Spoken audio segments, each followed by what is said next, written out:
जब मुझे 6,800 युआन का बोनस मिलता है, उस समय मैं कंपनी के 120 सबसे महत्वपूर्ण पार्टनर्स के इंचार्ज लोगों के साथ डिनर कर रहा होता हूँ। और जब उन्हें पता चलता है कि उन्हें मिलने वाली सारी सर्विसेज का जिम्मेदार मैं हूँ, लेकिन मुझे सिर्फ इतना सा बोनस मिला है जिस पर पूरे डिनर टेबल का माहौल अचानक से अजीब हो जाता है। वहीं दूसरी तरफ मेरे कोलेग्स 1,50,000 युआन का बोनस पाकर खुशी से पागल हुए जा रहे होते हैं, जिस पर मैं बिल्कुल शांत रहते हुए अपना खाना खत्म करता हूँ। और फिर कॉन्ट्रैक्ट खत्म होने के 7 दिन बाद मैं पूरी शान के साथ वहां से निकल जाता हूँ, जिसके बाद मेरे चाचा की चीख लगभग फोन के आर पार सुनाई देती है। क्यों? आखिर क्यों? वे सब एक साथ अपना इन्वेस्टमेंट क्यों वापस ले गए? कॉन्ट्रैक्ट खत्म होने में आखिरी 7 दिन बाकी होते हैं, जिस पर शहर के सबसे लग्जरी होटल में एक भव्य डिनर पार्टी रखी जाती है। यहाँ मौजूद होते हैं 120 बड़े बिजनेस लीडर्स, जिनके हाथों में कंपनी की 90% रेवेन्यू लाइफलाइन होती है, और इन सभी 120 लोगों के साथ रिलेशनशिप मेंटेन करने की जिम्मेदारी मेरी होती है। उस समय मैं हाथ में वाइन का ग्लास लेकर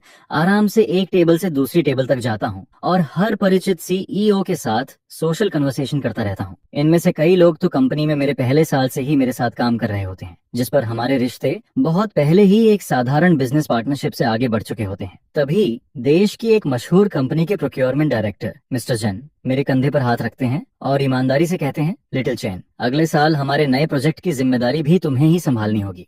किसी और को दूंगा तो मुझे भरोसा नहीं होगा। जिस पर मैं मुस्कुराकर कहता हूँ, मिस्टर जैन, जब तक मैं यहाँ हूँ आपका काम भी मेरा ही काम है। उसी समय मेरा फोन लगातार वाइब्रेट करने लगता है, जिस पर मैं वॉशरूम जाने की अनुमति मांगता हूँ, लेकिन वहां जाने के बजाय कॉरिडोर के एक सुनसान कोने में पहुंच जाता हूँ। फिर मैं वीचैट ग्रुप खोलता हूँ, जहाँ उस समय लाल लिफाफों और खुशियों की बाढ़ आई हुई होती है। Thank you president Zhang, thank you company, 1,50,000 yuan का बोनस अकाउंट में आ गया, अगले साल मिलकर नया चमत्कार करेंगे। ये मैसेज भेजने वाली लीना होती है, जो मेरी कोलैग है। उसका मुख्य काम मेरे प्रोजेक्ट रिपोर्ट्स को व्यवस्थित करना और फिर उनमें अपना नाम जोड़ देना होता है, जिस पर दूसरे लोग भी मैसेज भेजते हैं। मुझे भी 1,50,000 मिले। इस साल कंपनी कमाल कर रही है। प्रेसिडेंट जांग सच में बहुत जनरस हैं। मेहनत का फल जरूर मिलता है। एक के बाद एक 1,50,000 युआन के ट्रांसफर स्क्रीनशॉट्स ग्रुप में दिखाई देते रहते हैं, जो बिना कुछ बोले मेरे चेहरे पर थप्पड़ की तरह लगते हैं। लेकिन मैं उन चमकते हुए स्क्रीनशॉट्स को बिना किसी रिएक्शन के स्क्रॉल कर देता हूँ।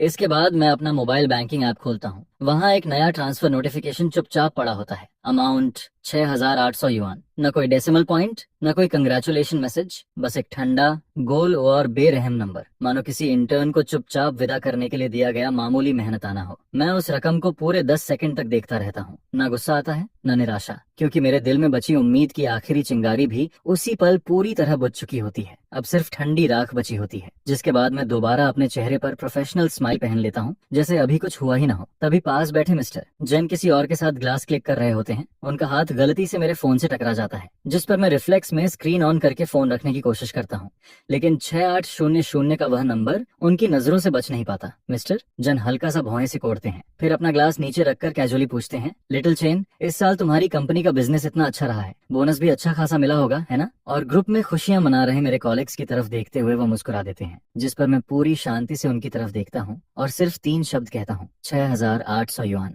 अगले ही पल शोरगुल से भरी पूरी पार्टी मानो किसी ने म्यूट कर दी हो। सिर्फ 1 सेकंड में सारी आवाजें गायब हो जाती हैं। आसपास बैठे सभी सीईओज यह नंबर सुन चुके होते हैं। उनके चेहरे पर पहले हैरानी आती है, फिर अविश्वास और आखिर में एक खामोश गुस्सा। वे सभी अनुभवी बिजनेसमैन होते हैं। उन्हें सब समझ में आ जाता है। एक ऐसा इंसान जो साल भर बिना रुके उनकी सर्विस करता है, जो कंपनी की 90% रेवेन्यू लाइफलाइन संभालता है, उसे सिर्फ 6,800 युआन मिलते हैं, और जिन ऑफिस कर्मचारियों के नाम तक वे नहीं जानते, उन्हें 1,50,000 युआन दिए जाते हैं। इसका मतलब क्या है, यह किसी को समझाने की जरूरत नहीं पड़ती, जिस पर माहौल बेहद असहज हो जाता है।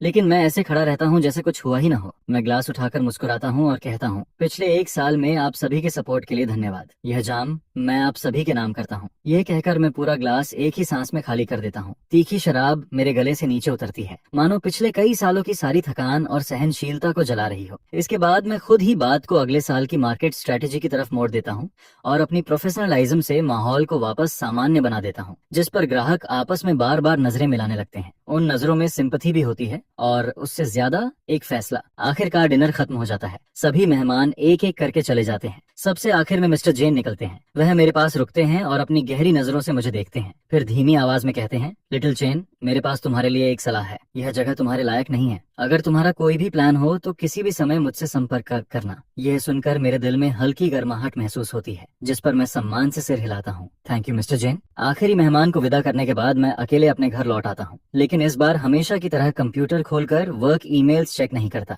बल्कि अपने लिए एक कप चाय बनाता हूँ। मैं न गुस्से में होता हूँ न दुखी, क्योंकि जब कोई इंसान किसी चीज से पूरी तरह उम्मीद खो देता है तब इमोशंस भी एक लग्जरी बन जाते हैं। इसके बाद मैं कंप्यूटर खोलता हूँ, लेकिन उन बोरिंग कामों को देखने के बजाय एक नई फाइल बनाता हूँ जिसका नाम रखता हूँ हैंडओवर लिस्ट, और फिर मैं व्यवस्थित तरीके से लिखना शुरू करता हूँ। हर काम की प्रोसेस, हर क्लाइंट का बेसिक डेटा, हर प्रोजेक्ट का फ्रेमवर्क। उस समय मेरा दिमाग डरावनी हद तक साफ होता है। फिर मेरी नजर दीवार पर लगे कैलेंडर पर जाती है, जहाँ 7 दिन बाद की तारीख पर लाल घेरा बना होता है और उसके पास 4 शब्द लिखे होते हैं, कॉन्ट्रैक्ट एक्सपायरेशन डेट, जिस पर मेरी आंखें पूरी तरह शांत और दृढ़ दिखाई देती हैं, मानो कोई जनरल अंतिम बटन दबाने की तैयारी कर रहा हो। इसके बाद मैं फोन उठाता हूँ और एक हेड हंटर का वीचैट ढूंढता हूँ, जिसने कुछ महीने पहले मुझसे पूछा था कि क्या मैं जॉब चेंज करने में इंटरेस्टेड हूँ। उस समय मैंने बात टाल दी थी, लेकिन अब मैं काफी देर तक स्क्रीन को देखता हूँ, फिर सिर्फ 5 शब्द टाइप करता हूँ, क्या हम बात कर सकते हैं। कॉन्ट्रैक्ट खत्म होने में अब सिर्फ 6 दिन बाकी होते हैं। जब मैं ऑफिस पहुंचता हूँ तब वहाँ खुशी, उत्साह और दिखावे से भरा माहौल होता है। हर किसी के चेहरे पर जोश दिखाई देता है। 1,50,000 युआन का बोनस मिलने के बाद लोग चर्चा कर रहे होते हैं कि यूरोप घूमने जाएं या नई कार खरीदें। तभी लीना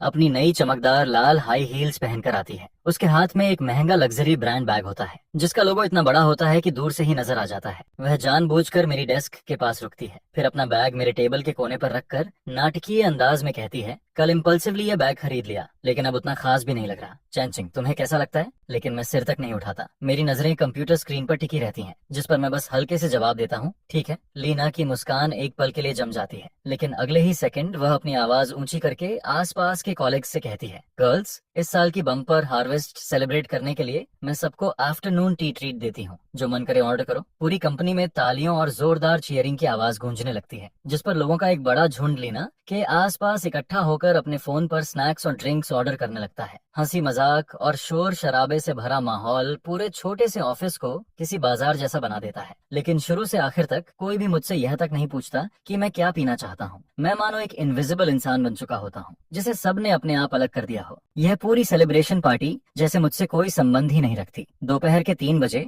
झांग वेई अपना मशहूर बियर बेली लेकर लाल चेहरे के साथ ऑफिस में आता है, जिस पर वह जोर से ताली बजाता है और पूरा ऑफिस तुरंत शांत हो जाता है। सभी लोग उसकी तरफ प्रशंसा भरी नजरों से देखने लगते हैं। इस साल हमारी कंपनी ने अब तक की सबसे शानदार उपलब्धियां हासिल की हैं, और यह यहाँ बैठे हर व्यक्ति की मेहनत के बिना संभव नहीं था। उसकी आवाज पूरे ऑफिस में गूंजती है, लेकिन उसकी नजरें बार बार लीना और उन कर्मचारियों पर जाती हैं जिन्हें बड़ा बोनस मिला था। उसके चेहरे पर संतुष्टि भरी मुस्कान होती है। मैं हमेशा कहता हूँ कि हमारी नेटवर्क क्रिएटिव कंपनी कभी भी मेहनत करने वालों के साथ अन्याय नहीं करती। जब तक तुम मेहनत करते हो, कंपनी जरूर तुम्हारी मेहनत देखती है। अगले साल भी मैं उम्मीद करता हूँ कि सभी लोग इसी तरह मेहनत करेंगे और हम सब मिलकर बोनस को दोगुना करेंगे। जिस पर वह बड़े जोश के साथ सपनों का एक और महल खड़ा कर देता है।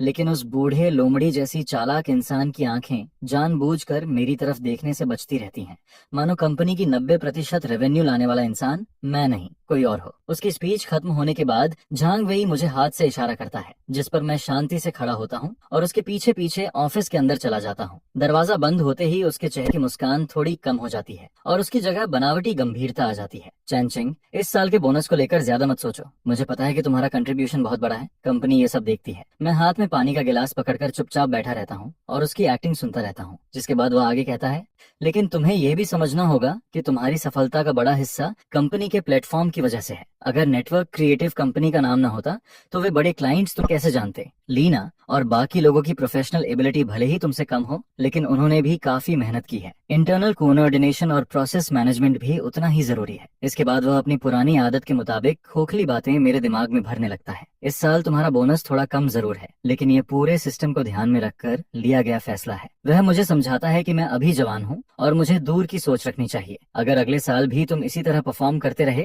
तो मैं गारंटी देता हूँ कि सबसे बड़ा बोनस तुम्हें ही मिलेगा। जिस पर मैं सिर हिलाता हूँ और उतनी ही ग्रेटिट्यूड दिखाता हूँ जितनी जरूरी होती है। मैं समझ गया प्रेसिडेंट झांग, मैं आगे भी मेहनत करता रहूंगा। यह सुनकर झांग वेई साफ तौर पर बहुत खुश हो जाता है। उसे लगता है कि उसका सबसे आज्ञाकारी बैल पूरी तरह काबू में आ चुका है। ऑफिस से बाहर निकलते ही मुझे टी रूम से लीना और कुछ कॉलीग्स की खिलखिलाहट सुनाई देती है, जिस पर मैं बिना कोई रिएक्शन दिए वहां से गुजर जाता हूँ और अपनी डेस्क पर वापस बैठ जाता हूँ। अब वे जहरीली बातें मेरे दिल में कोई हलचल पैदा नहीं करती, वे सिर्फ मच्छरों की भनभनाहट जैसी लगती हैं। इसके बाद मैं एक एन्क्रिप्टेड फोल्डर खोलता हूँ जिसके अंदर 50 पेज का एक डॉक्यूमेंट मौजूद होता है। उसका टाइटल होता है deep customer relationship maintenance system. इस डॉक्यूमेंट में सिर्फ क्लाइंट्स के कॉन्टैक्ट डिटेल्स और कॉन्ट्रैक्ट इन्फॉर्मेशन नहीं होती, बल्कि हर कंपनी के अंदर मौजूद इंटरनल रिलेशनशिप्स, डिसीजन मेकर्स की पर्सनल प्रेफरेंसेस और अनगिनत महत्वपूर्ण जानकारियां भी होती हैं। यह कई सालों की मेहनत का निचोड़ होता है और यही असली वजह होती है कि 120 बड़े क्लाइंट्स आज भी कंपनी के साथ जुड़े हुए हैं। जिस पर मैं बेहद शांति से इस डॉक्यूमेंट के सबसे महत्वपूर्ण हिस्सों को अलग करके 2 बार एनक्रिप्ट करता हूँ, फिर उन्हें अपने पर्सनल क्लाउड ड्राइव पर अपलोड कर देता हूँ। सारा काम खत्म होने के बाद मुझे ऐसा महसूस होता है जैसे किसी भारी जंजीर से छुटकारा मिल गया हो। उसी समय झांग वेई ऑफिस से बाहर निकलता है और उत्साहित होकर घोषणा करता है, सभी लोगों को एक अच्छी खबर, हमें अभी अभी एक नया बड़ा प्रोजेक्ट मिला है और क्लाइंट ने खास तौर पर हमारी सबसे मजबूत टीम की मांग की है। फिर वह सीधे मेरी तरफ देखता है, चेंचिंग, यह प्रोजेक्ट तुम्हें संभालना होगा। पूरा ऑफिस मेरी तरफ देखने लगता है। कुछ लोगों की आंखों में जलन होती है तो कुछ के चेहरे पर मजाक उड़ाने वाली मुस्कान, जिस पर मैं पहली बार झांग वेई की आंखों में देखकर उसे सीधे मना कर देता हूँ। सॉरी प्रेसिडेंट झांग, मेरे एम्प्लॉयमेंट कॉन्ट्रैक्ट में सिर्फ 6 दिन बचे हैं। मैं इस प्रोजेक्ट की कंटिन्यूटी की गारंटी नहीं दे सकता। क्लाइंट के हित के लिए बेहतर होगा कि आप किसी और कैपेबल इंसान को चुन लें। मेरी बात सुनते ही पूरा ऑफिस सन्न रह जाता है। कॉन्ट्रैक्ट खत्म होने में अब सिर्फ 5 दिन बाकी होते हैं और तभी शांति अचानक लगातार बजती फोन की घंटियों से टूट जाती है। कंपनी का सबसे बड़ा और सबसे पुराना क्लाइंट हुआ शेंग ग्रुप एक गंभीर सिस्टम फेलियर का सामना कर रहा होता है। उनके सिस्टम में आई खराबी की वजह से पूरी प्रोडक्शन लाइन बंद हो जाती है। टेक्निकल डिपार्टमेंट 2 घंटे तक इमरजेंसी ट्रबल शूटिंग करता है, लेकिन कोई भी समस्या का कारण नहीं ढूंढ पाता। क्लाइंट कॉन्टैक्ट पर्सन के तौर पर लीना लगातार हुआ शेंग ग्रुप के टेक्निकल डायरेक्टर की डांट खा रही होती है, लेकिन हम समस्या पर काम कर रहे हैं के अलावा उसे कुछ भी नहीं पता होता। आखिरकार कॉल सीधे झांग वेई के फोन पर पहुंचती है। दूसरी तरफ से बेहद ठंडी आवाज आती है। वे साफ शब्दों में मेरा नाम लेते हैं और मांग करते हैं कि समस्या मैं खुद जाकर हल करूं। साथ ही अल्टीमेटम भी दे दिया जाता है, अगर 2 घंटे के अंदर समस्या ठीक नहीं हुई तो वे सिर्फ पार्टनरशिप खत्म नहीं करेंगे, बल्कि कॉन्ट्रैक्ट ब्रीच के लिए लीगल एक्शन भी लेंगे और भारी कंपेंसेशन की मांग करेंगे। हुआ शेंग ग्रुप अकेले कंपनी की लगभग 20% एनुअल रेवेन्यू देता है। उन्हें खोना मतलब कंपनी का एक पैर टूट जाने जैसा होता है, जिस पर झांग वे बुरी तरह घबरा जाता है। उसके माथे से पसीना बहने लगता है। अब उसे अपनी इज्जत की भी परवाह नहीं रहती। वह तेजी से मेरी डेस्क तक आता है और पहली बार बेहद विनम्र आवाज में कहता है, चैनचिंग, हुआ शेंग के सिस्टम में बड़ी समस्या आ गई है, जल्दी से मदद करो। पूरा ऑफिस यह दृश्य देख रहा होता है। सभी के चेहरे पर जटिल भाव होते हैं, लेकिन मैं कोई शर्त नहीं रखता, न ही कोई नखरे दिखाता हूँ। मैं बस शांति से अपना लैपटॉप बंद करता हूँ, हेडसेट पहनता हूँ और हुआ शेंग के सर्वर से रिमोट कनेक्शन शुरू कर देता हूँ। तुरंत पूरे ऑफिस का माहौल बदल जाता है। झांग वेई और टेक्निकल टीम के लोग मेरी कुर्सी के पीछे खड़े हो जाते हैं। इतना तनाव होता है कि कोई जोर से सांस लेने की भी हिम्मत नहीं करता। लीना सबसे पीछे खड़ी होती है। उसका चेहरा पीला पड़ चुका होता है और उसकी आंखों में जलन और नफरत साफ दिखाई देती है। स्क्रीन पर कोड तेजी से स्क्रॉल होने लगता है। पिछले 5 सालों से इस क्लाइंट सिस्टम को संभालने की वजह से मुझे उसकी पूरी आर्किटेक्चर याद होती है और पिछले अपग्रेड के दौरान संभावित कमजोरियों का भी अंदाजा होता है, जिस पर मैं बहुत जल्दी प्रॉब्लम सोर्स तक पहुंच जाता हूं। टेक्निकल डिपार्टमेंट के लोग ये गलती इसलिए नहीं ढूंढ पाए थे क्योंकि वे क्लाइंट के पूरे सिस्टम स्ट्रक्चर को समझते ही नहीं थे। मेरी उंगलियां कीबोर्ड पर तेजी से चलती हैं, कोड फिक्स होता है, सर्विसेज रीस्टार्ट होती हैं, कैश क्लीन होता है और एक के बाद एक कमांड्स बिना किसी रुकावट के चलती चली जाती हैं।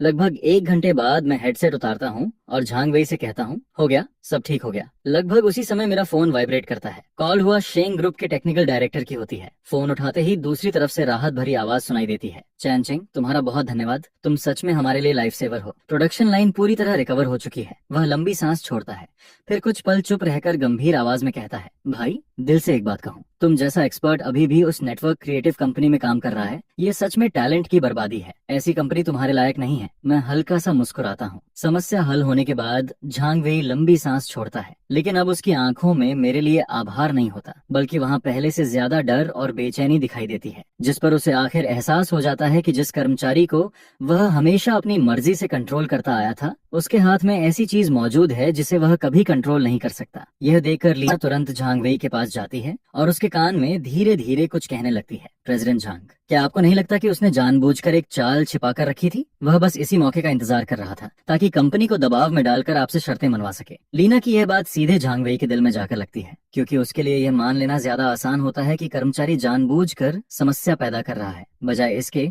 कि वह अपनी गलत मैनेजमेंट और गलत जजमेंट स्वीकार करे, जिस पर वह मेरी तरफ देखता है। और उसकी नजरों में सावधानी और शक पहले से भी ज्यादा गहरा हो जाता है। लेकिन मुझे उनके इस नाटक में जरा भी दिलचस्पी नहीं होती। समस्या हल हो चुकी होती है और मेरा काम भी खत्म हो चुका होता है। इसके बाद मैं एक डॉक्यूमेंट प्रिंट करता हूँ और झांग वेई की डेस्क तक जाता हूँ। फिर वह कागज उसके सामने रखकर शांत स्वर में कहता हूँ, प्रेसिडेंट झांग, ये मेरी हैंडओवर लिस्ट है। कृपया इसे देख लीजिए और तय कर दीजिए कि काम किसे सौंपना है। झांग वेई उस लिस्ट को उठाकर कुछ पन्ने पलटता है।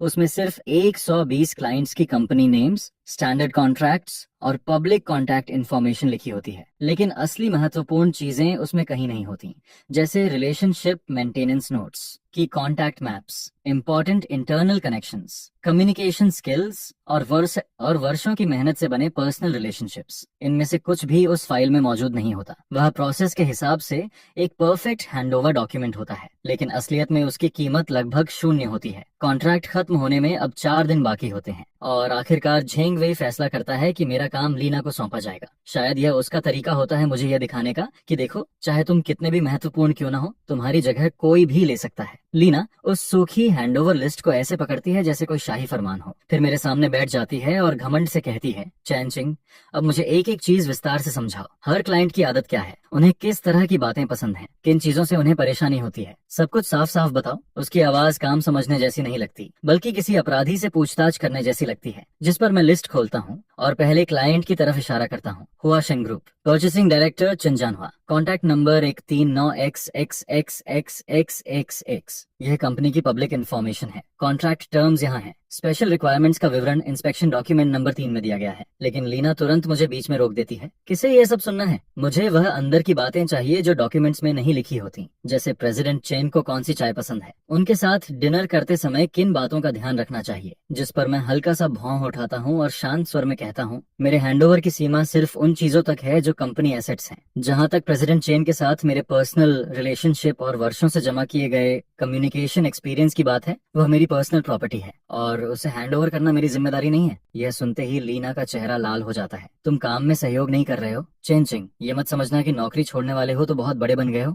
उसकी आवाज अचानक तेज हो जाती है और पूरे ऑफिस में गूंजने लगती है, जिस पर मैं कुर्सी से टिककर बैठ जाता हूँ और पहली बार उसके ऊपर सीधा हमला करता हूँ। मेरे हैंडओवर डॉक्यूमेंट्स में कोई ऐसी बात है जो तुम्हें समझ नहीं आई, या फिर तुम्हारी प्रोफेशनल एबिलिटी इतनी कमजोर है कि तुम बेसिक क्लाइंट डेटा भी नहीं समझ पा रही हो? मेरी यह बात सीधे उसकी सबसे बड़ी कमजोरी पर वार करती है। लीना का चेहरा तुरंत सफेद पड़ जाता है, उसके होंठ कांपने लगते हैं, लेकिन वह जवाब में एक शब्द भी नहीं बोल पाती। आसपास बैठे कॉलीग्स धीरे धीरे फुसफुसाने लगते हैं। कुछ लोग लीना की बेइज्जती देखकर मन ही मन खुश हो रहे होते हैं, क्योंकि वह यह हमेशा ऑफिस में रौब दिखाती थी और अब पहली बार किसी मजबूत इंसान से टकराई थी। वहीं कुछ लोग मुझे घमंडी समझ रहे होते हैं। उन्हें लगता है कि नौकरी छोड़ने वाला आदमी अब किसी से डर नहीं रहा। माहौल बिगड़ता देख झांग वेई को खुद बाहर आना पड़ता है। ठीक है, सब लोग कॉलीग्स हैं, आराम से बात करो। फिर वह मेरी तरफ देखकर बड़े होने का ढोंग करते हुए कहता है, चेनचिंग, तुम्हें भी थोड़ा बड़ा दिल रखना चाहिए। लीना सिर्फ काम के लिए पूछ रही है। जो एक्सपीरियंस तुम्हारे पास है उसे सबके साथ शेयर कर दो। आखिर ये कंपनी के लिए ही तो अच्छा होगा। मैं झांग वेई के नकली चेहरे को देखता हूँ और अंदर ही अंदर हंस पड़ता हूँ। फिर शांत स्वर में कहता हूँ, प्रेसिडेंट झांग,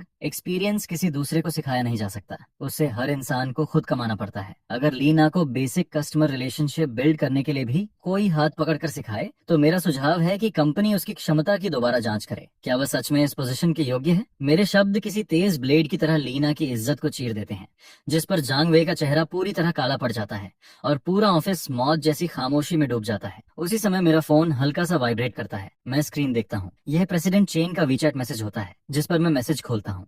अंदर एक बेहद प्रोफेशनल जॉब ऑफर लेटर मौजूद होता है। यह ऑफर एक ऐसी कंपनी की तरफ से आता है जिसका नाम मैंने पहले कभी नहीं सुना था, लेकिन उसमें मेरा पोजीशन लिखा होता है, सीनियर पार्टनर। और सैलरी पैकेज देखकर मैं भी एक पल के लिए चौंक जाता हूँ, क्योंकि वह रकम मेरी कल्पना से भी कहीं ज्यादा होती है। मैं फोन बंद कर देता हूँ, फिर झांग वेई की अंधेरी नजरों से नजर मिलाता हूँ।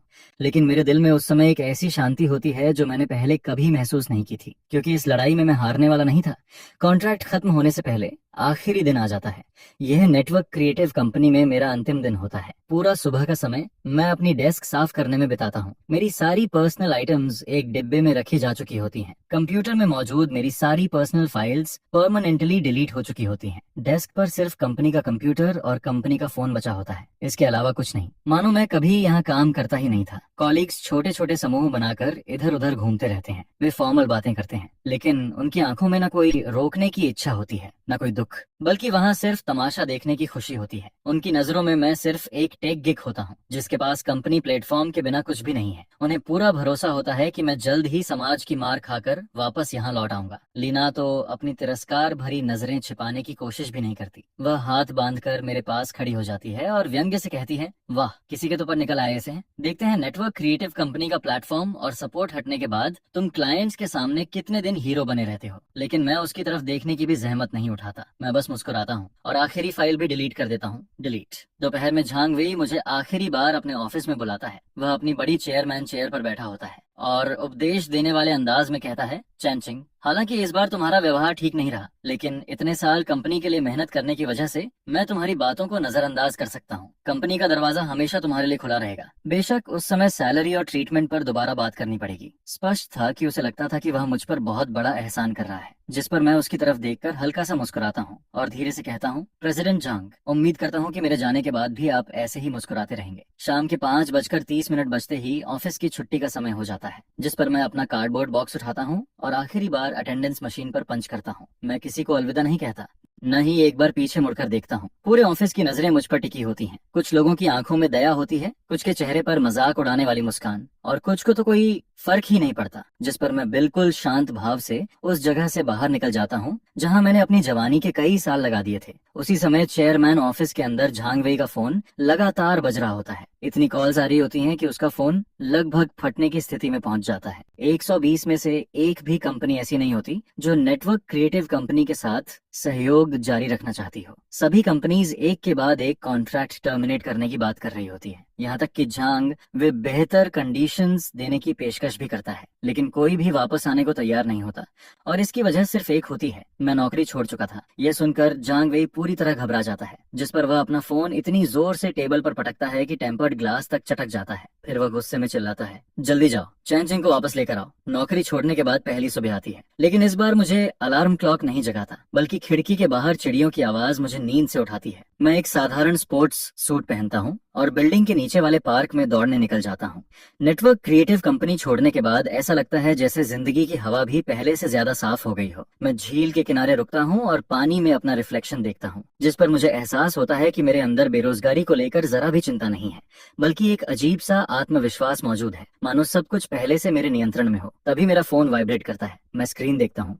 यह टेक्निकल डिपार्टमेंट के कुछ पुराने कॉलेग्स के प्राइवेट मैसेजेस होते हैं। ब्रोदर चेन, क्या आपने सच में नौकरी छोड़ दी? आज हुआ शेंग ग्रुप फिर प्रोग्रेस के लिए दबाव बना रहा है। लीना ऑफिस में गुस्से से कब तक फेंक चुकी है और प्रेसिडेंट झांग का चेहरा कोयले जैसा काला पड़ा हुआ है। जिस पर मैं जवाब टाइप करता हूँ, कॉन्ट्रैक्ट खत्म हो गया था, रिजाइन करना बिल्कुल नॉर्मल बात है, आगे का काम अब तुम्हें लोगों को संभालना होगा। मैसेज भेजने के बाद मैं चैट विंडो बंद कर देता हूँ और होठों पर एक ठंडी मुस्कान आ जाती है, क्योंकि मैं नेटवर्क क्रिएटिव कंपनी की पूरी स्ट्रक्चर अच्छी तरह जानता हूँ। वह एक ऐसी इमारत होती है जो रेत के ऊपर खड़ी की गई थी और मैं उसका सबसे महत्वपूर्ण फाउंडेशन स्टोन था। मेरे जाने का मतलब सिर्फ एक टेक्नीशियन का जाना नहीं था, बल्कि क्लाइंट्स के विश्वास का भी साथ चले जाना था। इस समय कंपनी के अंदर हालात जरूर खिचड़ी की तरह बिखर चुके होंगे। उधर ऑफिस में लीना मेरी पुरानी सीट पर बैठी होती है। उसके सामने क्लाइंट्स की रिक्वायरमेंट से भरी एक मोटी फाइल खुली होती है। पहले वह सिर्फ डॉक्यूमेंट्स पर साइन करती थी और बोनस लेती थी, लेकिन अब जब असली प्रॉब्लम्स उसके सामने आती हैं, तो वह पहले पेज तक नहीं समझ पाती। ये आखिर लिखा क्या है? क्या चेनचिंग ने जानबूझकर कुछ छिपाया था? ये इंटरफेस कनेक्ट क्यों नहीं हो रहा? जिस पर पास बैठा टेक्निकल एम्प्लॉय झिझकते हुए कहता है, ली सिस्टर, ये कंपैटिबिलिटी लॉजिक चेन ब्रदर ने हुआ शैंग के पुराने सिस्टम के लिए खुद लिखा था। इसका कोई डॉक्यूमेंटेशन नहीं है। सारा लॉजिक उनके दिमाग में था। यह सुनकर लीना का चेहरा और बदसूरत हो जाता है। वहीं मैं पार्क की बेंच पर बैठा दूर डूबते सूरज को देख रहा होता हूँ और मन ही मन कहता हूँ, जंगवेई, यह तो सिर्फ शुरुआत है। मैं चाहता हूँ कि तुम अपनी आंखों से देखो कि जिस फाउंडेशन को तुम अटूट समझते थे, उसका असली कोर निकल जाने के बाद वह कैसे धीरे धीरे ढहता है। नौकरी छोड़ने का तीसरा दिन आ जाता है। मैं सोफा पर बैठकर हेडहंटर द्वारा भेजी गई इंडस्ट्री रिपोर्ट पढ़ रहा होता हूँ।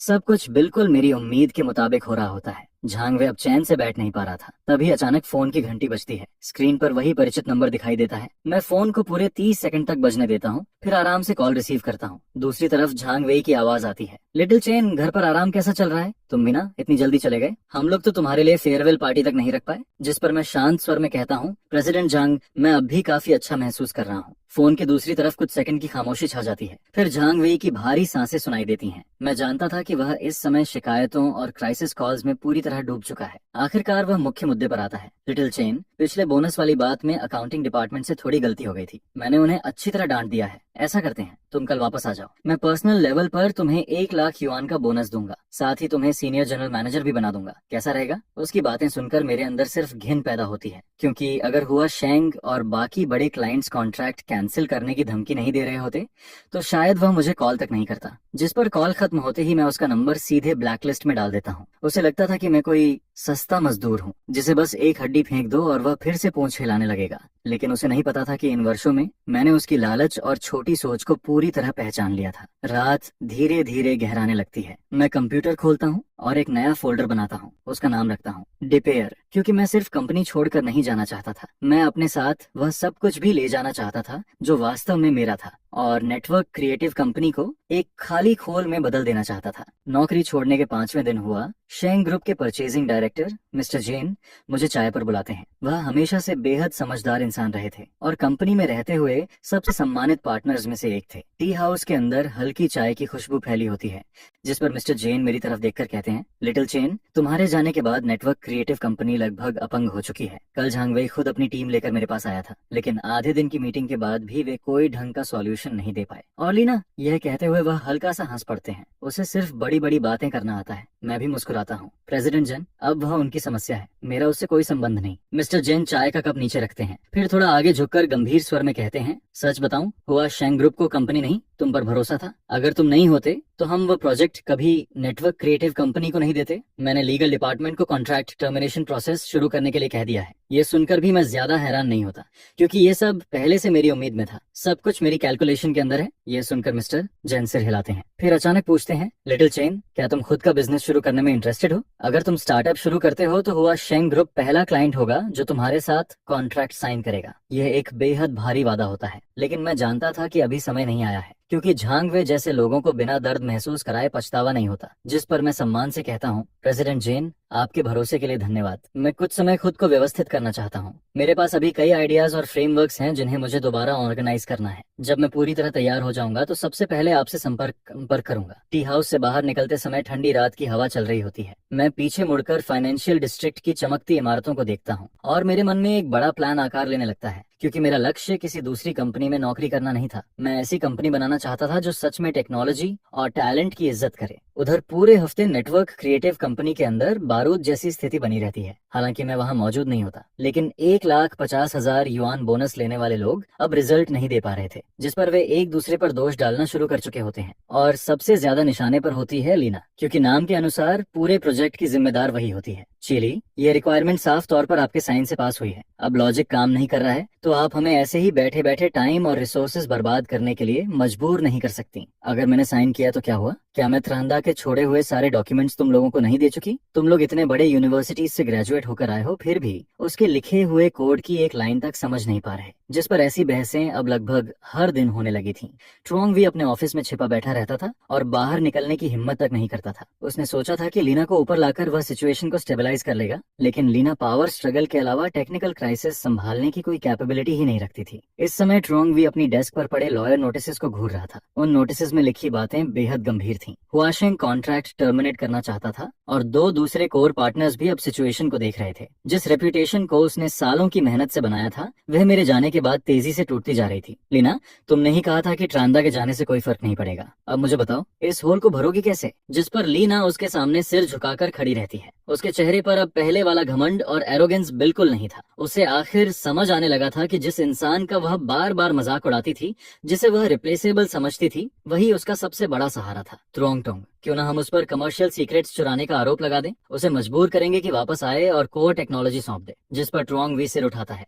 उसकी आंखों में एक खतरनाक चमक दिखाई देती है, लेकिन उससे भी ज्यादा बेबसी नजर आती है। वह जानता था कि अगर उसने ये चाल चली तो उसके पास पीछे हटने का कोई रास्ता नहीं बचेगा। और दूसरी तरफ मैं अपने घर में कंप्यूटर के सामने बैठा चुपचाप सांग खा के फ्रेमवर्क को धीरे धीरे खाई में गिरते हुए देख रहा था। कंपनी छोड़ने का यह 7वां दिन था और मेरा कॉन्ट्रैक्ट ऑफिशियली खत्म हुए 1 हफ्ता हो चुका था। मैंने अपनी स्टडी रूम को पूरी तरह व्यवस्थित कर लिया था। दीवारों पर नए प्रोजेक्ट के स्ट्रक्चर डायग्राम्स लगे हुए थे। इस 1 हफ्ते में मैंने 3 हेडहंटिंग कंपनीज के ऑफर्स ठुकरा दिए थे और ट्रुओंग वी के भेजे गए दर्जनों मैसेजेस को भी इग्नोर कर दिया था, क्योंकि मैं एक ऐसे मौके का इंतजार कर रहा था जो सांग कोहा को हमेशा के लिए खत्म कर दे। तभी फोन बजता है। यह ट्रान टोंग का वॉइस मैसेज था और उसकी आवाज काफी घबराई हुई लग रही थी। टियो ट्रान ट्रुओंग भी पागल हो गया है। आज उसने इंडस्ट्री ग्रुप में अनाउंसमेंट कर दिया कि तुम कंपनी की कोर टेक्नोलॉजी लेकर भाग गए हो। वह कई कंपनीज को मिलाकर तुम्हें ब्लैकलिस्ट करने की कोशिश कर रहा है। मुझे ब्लैकलिस्ट करेगा? यह सुनकर मैं हल्का सा मुस्कुराता हूँ। शायद वह भूल गया था कि उन टेक्निकल पैटेंट्स की ओरिजिनल कॉपीज आखिर किसके पास हैं, जिस पर मैं आराम से एक एनक्रिप्टेड फोल्डर खोलता हूँ। उसके अंदर वह डेवलपमेंट जर्नल मौजूद था जिसे मैंने कंपनी ज्वाइन करने के पहले साल से ही मेंटेन करना शुरू किया था। हर टेक्निकल ब्रेक थ्रू का डिटेल रिकॉर्ड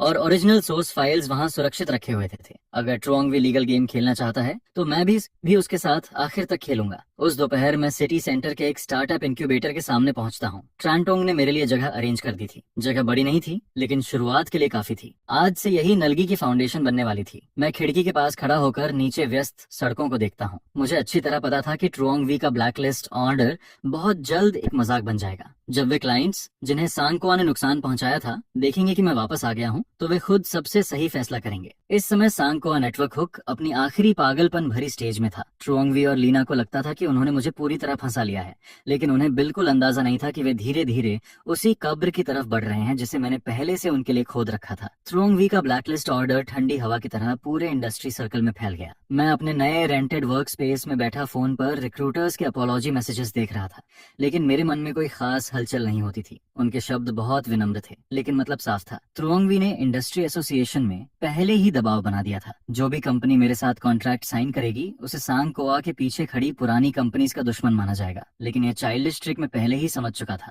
जिस पर मैं फोन बंद करता हूँ और व्हाइट बोर्ड पर नए सिस्टम की कोर लॉजिक डिजाइन करना जारी रखता हूँ। तभी दरवाजे के बाहर हल्के कदमों की आवाज सुनाई देती है। अंदर आने वाला टीवू था, जो हमेशा टेक्निकल डिपार्टमेंट में मेरे साथ काम करता था। आनहदा, मैंने भी रिजाइन कर दिया। ट्रुओंग टोंग हमें रोज उस एनक्रिप्टेड लॉजिक को क्रैक करने के लिए मजबूर करता था। उसने कहा था कि अगर हम नहीं कर पाए तो पूरे ग्रुप का केपीआई काट दिया जाएगा। मैं अब और बर्दाश्त नहीं कर सका। अच्छा किया, रेजिग्नेशन सर्टिफिकेट मिल गया। ट्रुओंग वी ने कोई परेशानी तो नहीं की? जिस पर TUIAOWURG सिर हिलाता है।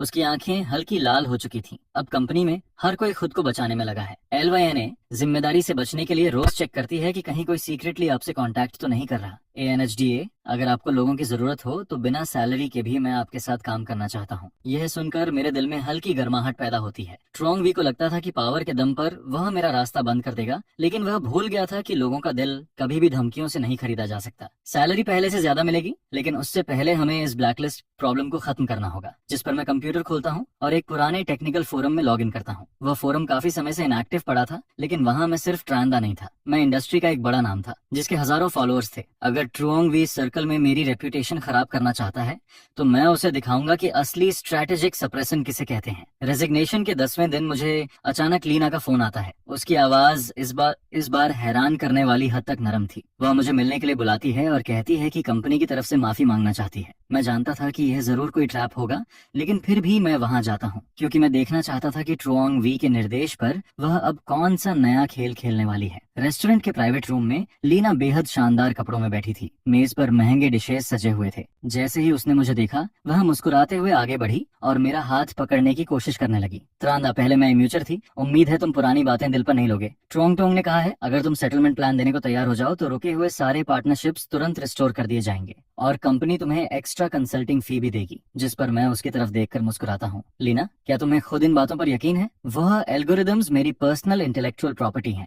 कॉन्ट्रैक्ट में यह बात शुरू से साफ लिखी हुई थी। यह सुनकर लीना की मुस्कान जम जाती है और फिर उसकी आंखों में धीरे धीरे एक खतरनाक चमक उभरने लगती है। वह अपने बैग से एक वॉइस रिकॉर्डर निकालती है और जोर से मेज पर रख देती है। त्रांदा, लगता है तुम आसान रास्ता छोड़कर मुश्किल रास्ता चुनना चाहते हो। ट्रुओंग टोंग पहले ही एक्सपर्ट्स अरेंज कर चुका है। अगर आज तुमने हमारी बात नहीं मानी तो हम तुम पर यह आरोप लगाएंगे कि कंपनी छोड़ने से पहले तुमने जानबूझकर सिस्टम में वायरस डाला था, जिसकी वजह से पूरा सिस्टम कोलैप्स हो गया। इस रिकॉर्डिंग में तुम्हारे खुद के मुंह से निकला हुआ कन्फेशन मौजूद है, जिस पर मैं उसके विजयी चेहरे को देखकर सिर्फ हंस देता हूँ। शायद उसे यह नहीं पता था कि जिस पल से मैं इस कमरे में दाखिल हुआ था, उसी पल से मेरा फोन सारी रिकॉर्डिंग सीधे क्लाउड पर अपलोड कर रहा था। वीडियो सर्विलांस है क्या? तो फिर और भी अच्छा है। मैं भी चाहता हूँ कि जज यह सुने कि तुम किस तरह मुझ पर दबाव डालकर मेरी पर्सनल प्रॉपर्टी ट्रांसफर करवाना चाहती हो। यह कहकर मैं अपनी कुर्सी से उठ जाता हूँ, सामने रखे महंगे खाने की तरफ भी एक बार नहीं देखता, जिस पर लीना पीछे से गुस्से में चिल्लाती रहती है, जबकि मैं पहले ही यह सोचने लगा था कि उसकी इस धमकी को इस्तेमाल करके सांग खा को एक और लीगल गिफ्ट कैसे दिया जाए। इसी दौरान जब ट्रोंगवी अपनी छोटी छोटी चालों में व्यस्त था, मुझे एक बेहद महत्वपूर्ण खबर मिलती है। सांखा शहर के सबसे बड़े स्मार्ट सिटी प्रोजेक्ट की बिडिंग में हिस्सा लेने वाला था। यह उनका आखिरी लाइफलाइन था। इस कॉन्ट्रैक्ट को जीतने के लिए ट्रोंगवी ने सब कुछ दांव पर लगा दिया था, यहाँ तक कि उसने टेंडर डॉक्यूमेंट्स में मेरे पुराने रिसर्च रिजल्ट्स तक शामिल कर दिए थे, जिस पर TUIOVURG कंप्यूटर के सामने बैठा तनाव भरे चेहरे के साथ मुझसे पूछता है, NHDA, अगर उन्होंने आपके सॉल्यूशन का आउटर लेयर बदलकर उसे सबमिट कर दिया तो हम क्या करेंगे? अभी हमारी रेपुटेशन भी नहीं बनी है। साफ करचड़ी अब समझ चाहते भी हैं, ऐसे में खुद को प्रूव करना आसान नहीं होगा। चिंता मत करो, मैं हल्की मुस्कान के साथ जवाब देता हूँ। उस सिस्टम में मैंने सिर्फ लॉजिक नहीं छोड़ा था, पुराने आर्किटेक्चर के अंदर मैंने एक हिडन ट्रैप भी छोड़ रखा था। उसे सिर्फ मैं एक्टिवेट कर सकता हूँ। अगर सिस्टम मेरी ऑथोराइजेशन के बिना एक निश्चित थ्रेशोल्ड से ऊपर चला गया तो पूरी स्क्रीन पर कॉपीराइट वार्निंग अपने आप दिखाई देगी। ट्रोंगवी को लगता है कि टेक्नोलॉजी हाथ लगते ही वह चैन से सो पाएगा, लेकिन उसे नहीं पता कि उसी पल से वह अपनी कब्र खुद खोदना शुरू कर चुका है। और फिर बिडिंग का दिन आ जाता है। उस दिन मैं एक दूसरी पार्टनर कंपनी के टेक्निकल कंसल्टेंट के रूप में चुपचाप पीछे की सीट पर बैठा था। स्टेज पर ट्रोंगवी पूरे आत्मविश्वास के साथ प्रेजेंटेशन दे रहा था। नीचे लीना जोर जोर से ताली बजा रही थी। ये सांगकोआ द्वारा इंडिपेंडेंटली डेवलप्ड कोर इंजन है। इसकी स्टेबिलिटी पूरे इंडस्ट्री में सबसे आगे है। जैसे ही उसने स्ट्रेस टेस्ट शुरू करने के लिए बटन दबाया, सिस्टम जो अभी तक परफेक्टली चल रहा था अचानक फ्रीज हो गया और अगले ही पल विशाल स्क्रीन पर एक बड़ा पॉपअप मैसेज दिखाई देता है। इस कोर आर्किटेक्चर का कॉपीराइट ट्रांदा के व्यक्तिगत स्वामित्व में है। Unauthorised use suspected, possible copyright infringement. ये देखते ही पूरा हॉल सन्न रह जाता है। ट्रोंगवी का चेहरा एक पल में लाल से सफेद और सफेद से हरा पड़ जाता है, जिस पर वह पागलों की तरह कीबोर्ड दबाने लगता है, लेकिन सिस्टम पूरी तरह लॉक हो चुका था। मैं अंधेरे कोने में बैठा उसकी हालत देखता हूँ और शांति से अपनी फाइल बंद कर देता हूँ। बिडिंग स्कैंडल के फूटते ही सांग खाओ की रेप्यूटेशन पूरी तरह जमीन पर आ गिरती है। जो छोटे पार्टनर्स अब तक इंतजार कर रहे थे, वे भी एक एक करके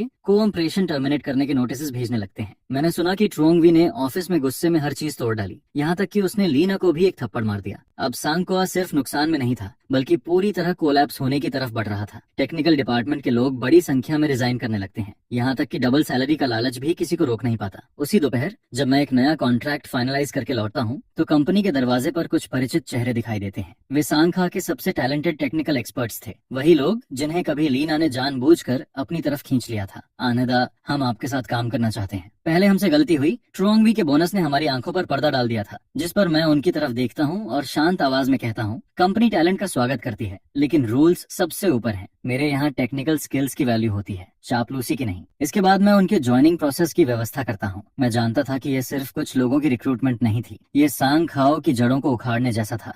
ट्रोंगवी के पास पुराने सर्वर के अलावा कुछ भी नहीं बचा था। शाम को ट्रांटोंग का फोन आता है। उसकी आवाज एक्साइटमेंट से भरी हुई थी। त्याओट्रान शानदार काम किया। ट्रोंगवी अभी कॉपीराइट इश्यू को दबाने के लिए हर जगह भाग रहा है, लेकिन सिटी इन्वेस्टिगेशन टीम पहले ही सांगकोआ पहुंच चुकी है। इस बार शायद वह कानून से बच नहीं पाएगा। यह सिर्फ वही है जिसका वह हकदार है। मैं शांत स्वर में जवाब देता हूँ, ट्रांटोंग, अब हमारा प्रोजेक्ट ऑफिशियली शुरू किया जा सकता है। फोन रखने के बाद मैं खिड़की के बाहर चमकती रोशनी को देखता हूँ। मुझे साफ महसूस होता है कि मेरा दौर तेजी से करीब आ रहा है और ट्रोंगवी के लिए अंतिम घंटी बज चुकी है। इस समय सांगकोआ नेटवर्क सचमुच एक घोस्ट कंपनी बन चुका था। जो ऑफिस कभी लोगों से भरा रहता था, अब पूरी तरह खाली पड़ा था। हर तरफ सिर्फ बिखरा हुआ सामान दिखाई देता था। ट्रोंगवी खुद को ऑफिस में बंद कर चुका था। पूरा दिन किसी को उसका चेहरा तक नहीं दिखता था। वहीं लीना भी गायब हो चुकी थी। सुना था कि वह कंपनी की आखिरी कैश रिजर्व लेकर विदेश भाग गई, लेकिन ट्रोंगवी जैसे लोग पूरी तरह खत्म होने से पहले हमेशा एक आखिरी पागलपन भरा हमला जरूर करते हैं। एक रात मैं अपनी कार पार्क करके बिल्डिंग की तरफ बढ़ रहा था, तभी एक साया अचानक पिलर के पीछे से निकलकर मेरी तरफ दौड़ता है। धुंधली रोशनी में मैं तुरंत पहचान जाता हूँ, वह ट्रोंगवी था। उसके हाथ में एक फोल्डिंग नाइफ था और आंखों में पागलपन साफ दिखाई दे रहा था। ट्रांदा, तुमने मुझे इस हालत तक क्यों पहुंचाया? मैंने तुम्हें पैसे दिए, शेयर्स दिए, फिर भी तुमने मुझे छोड़ने से इनकार क्यों किया? जिस पर मैं बिना पीछे हटे उसकी आंखों में देखता हूँ। ट्रोंगवी, सांगकोआ को बर्बाद तुमने खुद किया है। जिस दिन तुमने लोगों की मेहनत और बोनस को खिलौना समझा, उसी दिन तुम्हारा अंत तय हो गया था। मैं जरा भी नहीं डरता, क्योंकि मुझे पता था कि इस वक्त डर दिखाना उसकी पागलपन को और बढ़ा देगा। मेरे पास अब कोई रास्ता नहीं बचा। अगर मैं खत्म हो गया तो तुम भी चैन से नहीं जी पाओगे। यह कहकर वह नाइफ लेकर मेरी तरफ झपटता है, जिस पर मैं तेजी से एक तरफ हट जाता हूँ और उसका हाथ पकड़ लेता हूँ। सालों की फिटनेस ट्रेनिंग इस वक्त काम आती है। मैं जोर से उसकी कलाई मोड़ता हूँ। नाइफ जमीन पर गिर जाता है और उसी समय पार्किंग लॉट के बाहर से पुलिस सायरन की आवाज सुनाई देती है। दरअसल मैंने पहले ही फोन का इमरजेंसी अलर्ट सिस्टम एक्टिवेट कर रखा था। कुछ ही सेकंड में पुलिस ट्रुओंग वी को जमीन पर दबोच लेती है। वह जंगली जानवर की तरह चीखता रहता है। मैं उसकी तरफ देखकर आखिरी बार कहता हूँ, ट्रुओंग वी, तुम्हारी सबसे बड़ी गलती बोनस रोकना नहीं थी। तुम्हारी सबसे बड़ी गलती ये थी कि तुमने कभी किसी इंसान की इज्जत करना सीखा ही नहीं। जिस पर पुलिस कार धीरे धीरे वहां से निकल जाती है।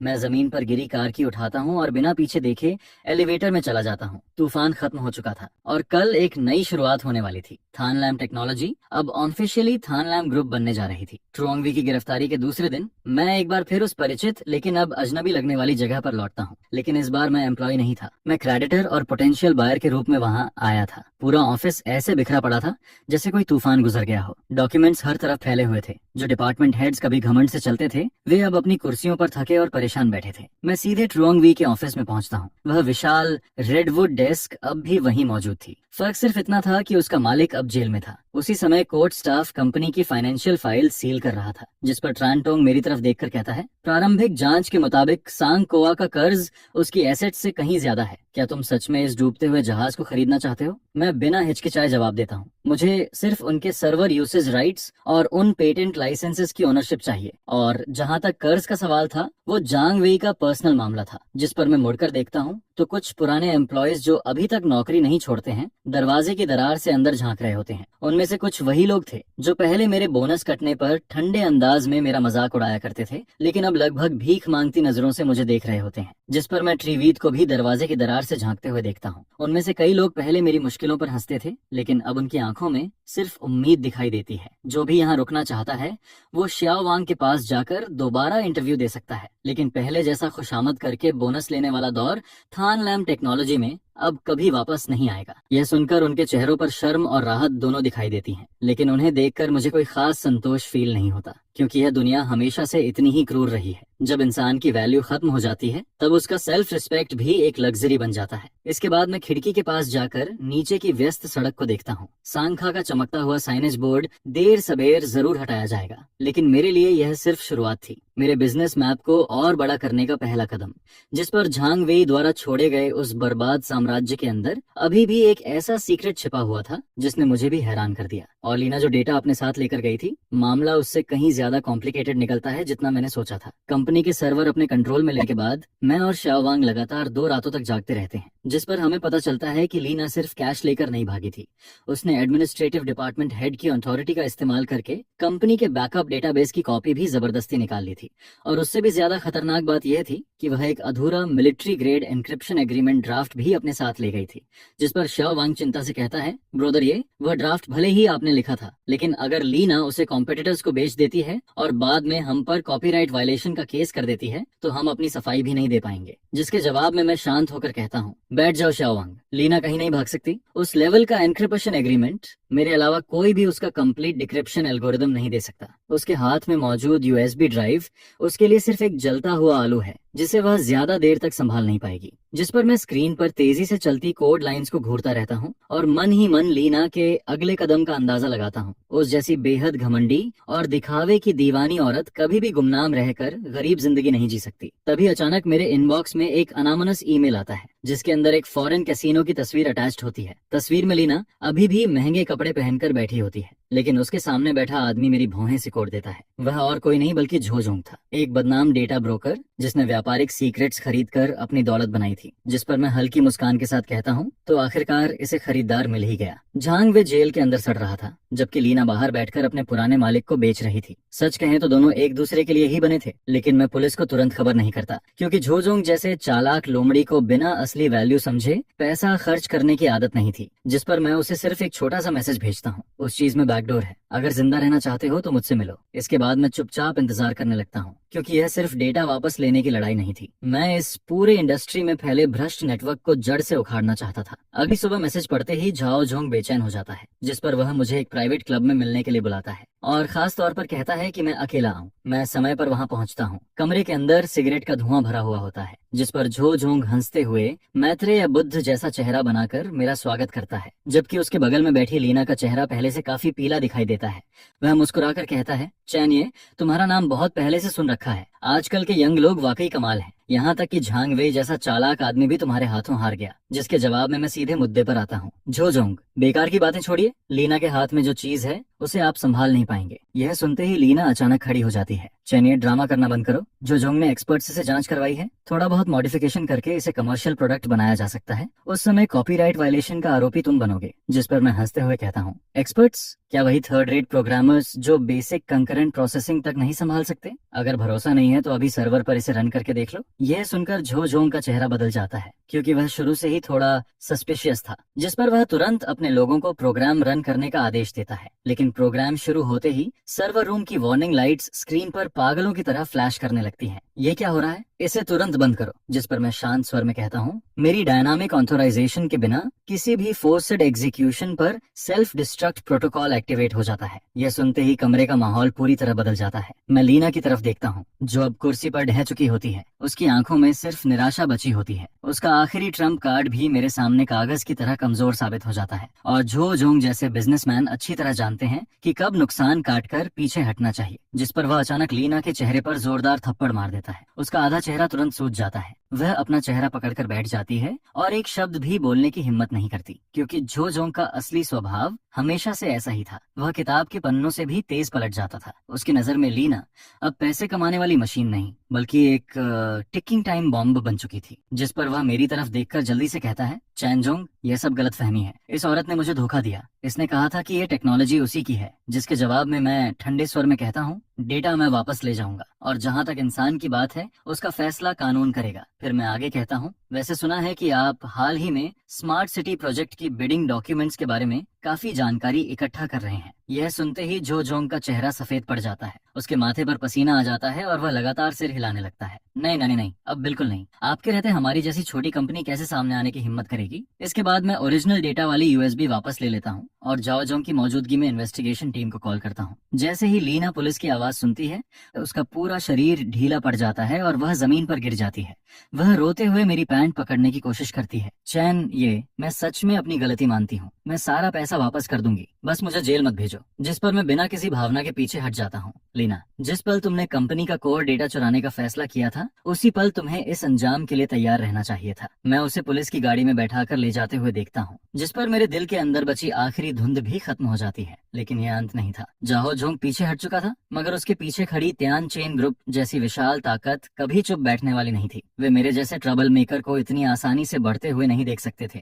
जिस पर कंपनी वापस लौटते समय जेन जोंग का फोन आता है। उसकी आवाज में साफ चिंता सुनाई देती है। वह कहता है, टीएन चेन ग्रुप के लोग हाल ही में हमारे पार्टनर्स से लगातार संपर्क कर रहे हैं। ऐसा लग रहा है कि वे हमें एक्वायर करना चाहते हैं। लीना और झाओ झोंग का मामला खत्म होने के बाद भी मुझे राहत की सांस लेने का मौका नहीं मिलता, क्योंकि त्यान चेन ग्रुप का एक्विजिशन प्रपोजल पहले से ही मेरी डेस्क पर रखा हुआ होता है। त्यान चेन इंडस्ट्री का एक जायंट था। वे हमेशा पैसे से रास्ता बनाते थे। जो उनके साथ चलता है वह बच जाता है और जो उनके खिलाफ जाता है वह मिटा दिया जाता है। जिस पर अब मेरे सामने त्यान चेन का इन्वेस्टमेंट डायरेक्टर बैठा हुआ था। मेरे सामने बैठी थी एक महिला जिसकी आंखें बेहद तेज और पैनी थीं। मिस्टर चेन, 200 मिलियन कैश, साथ में त्यान शेंग ग्रुप के 3% शेयर्स। यह कीमत इतनी है कि आप और आपकी पूरी टीम फाइनेंशियल फ्रीडम हासिल कर सकते हैं। ऑफर वाकई बहुत आकर्षक था, लेकिन तभी वह इन्वेस्टमेंट डायरेक्टर अपने चश्मे को ठीक करते हुए हल्की धमकी भरे लहजे में आगे कहती है, अगर आप मना करते हैं तो त्यान शेंग पूरे इंडस्ट्री रिसोर्सेज इंटीग्रेशन प्रोसेस को शुरू कर देगा। उस समय आपकी अपस्ट्रीम और डाउनस्ट्रीम सप्लाई चेन ऐसी समस्याओं का सामना करेगी जिन्हें आप रोक नहीं पाएंगे। मिस्टर चेन, सिर्फ तथाकथित आइडियल के लिए अपना फ्यूचर बर्बाद मत कीजिए। जिस पर मैं उस एक्विजिशन प्रपोजल को देखता हूँ और मन ही मन ठंडी हंसी हंसता हूँ। यह लहजा मुझे झांग वेई की पुरानी धमकियों की याद दिलाता है। फर्क सिर्फ इतना था कि तियान शेंग के पास ज्यादा पैसा था और ज्यादा ताकत भी, लेकिन मैं चेन ये कभी भी डर कर झुकने वालों में से नहीं रहा। जिसके जवाब में मैं शांत स्वर में कहता हूँ, फ्यूचर कोई दूसरों की दी हुई चीज नहीं होती, इंसान उसे खुद बनाता है। अपने बॉस से जाकर कह दीजिए, थान लैम टेक्नोलॉजी बिक्री के लिए नहीं है। अगर लड़ना है तो हम कोर्ट में भी मिलेंगे और मार्केट में भी। यह सुनते ही वह महिला गुस्से में उठती है और ऊंची हील्स की आवाज के साथ कमरे से बाहर निकल जाती है।